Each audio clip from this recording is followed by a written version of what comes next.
যেমন ইচ্ছে সেরকম খাওয়া যায়। কিন্তু এক জায়গায় দিতে হলে অবশ্যই তাদের চাহিদা মতো দেওয়া লাগে। তো মাছ যেহেতু আমি সবসময়ই হচ্ছে কাঁচা মাখিয়ে রান্না করা পছন্দ করি বা খেতে পছন্দ করে আমার বাসার লোকজন।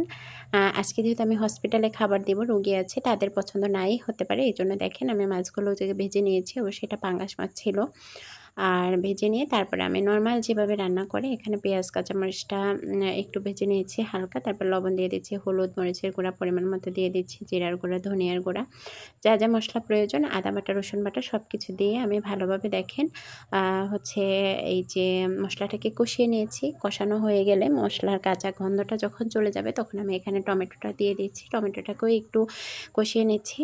নেওয়ার পরে আমি এখানে হচ্ছে কুসুম গরম পানি দিয়ে দিচ্ছি, মাছগুলোও দিয়ে দিচ্ছি। দেখেন মাছগুলো আগেই ভেজে নিয়েছিলাম আমি। তো মাছগুলো দিয়ে এখানে আর বেশিক্ষণ সময় লাগবে না। আমি যেহেতু রান্নাটা শর্টকাটেই করি আর আপনাদেরকে শর্টকাটেই দেখানোর চেষ্টা করি। দেখেন মাছগুলো কত সুন্দর হয়ে যাচ্ছে মাশাআল্লাহ। এখন আমি এখানে একটু ফ্রোজেন ধনিয়া পাতা ইউজ করব। ফ্রোজেন যেহেতু সেটা আর আপনাদেরকে দেখালাম না, দিয়ে দিয়েছি। তো এই যে দেখেন কি সুন্দর হয়েছে মাশাআল্লাহ। তবে একটা কমেন্টস আমার থেকেই গেল, আমার কিন্তু এটার তুলনায় কাঁচা মাছ রান্নাটাই বেশি ভালো হয় হাতে মাখাতে। আমার খুবই ভালো লাগে। কমেন্টে জানাবেন কার কোনটা পছন্দের।